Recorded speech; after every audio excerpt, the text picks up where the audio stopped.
North Carolina health experts are urging the public to be aware of a rare waterborne virus that has killed 3 residents in just the past month.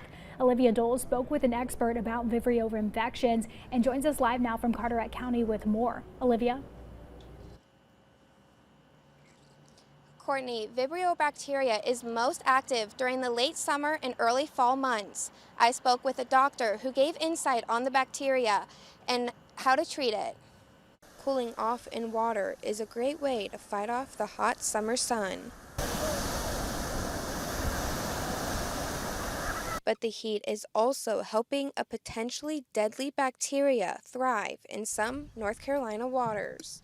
It's called vibrio, and according to the North Carolina Department of Health and Human Services, it is responsible for 3 deaths in the state in just the past month. It's found usually in kind of brackish water, not usually like in ocean water, but maybe water that's been more, again, kind of not being real circulated.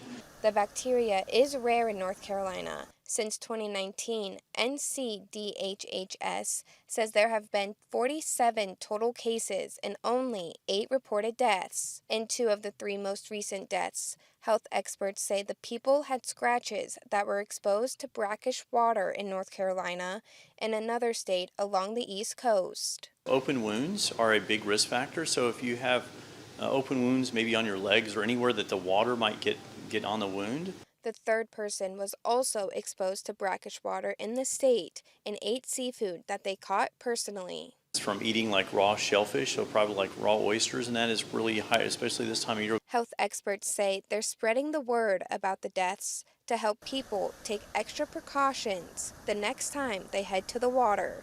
It is very prominent in the late summer and like fall months. Health experts suggest to stay out of the water if you have an open wound, and if you decide to go into the salt or brackish water, to get out immediately and wash the wound thoroughly with soap and water, and thoroughly clean shellfish and cook it at a temperature of 145 degrees Fahrenheit. Live in Carteret County, Olivia Doles, WITN News. All right, thanks, Olivia. And NCDHHS also says that increasing water temperatures associated with climate change are causing more vibrio cases, and warmer water means more bacteria in areas that were previously not affected.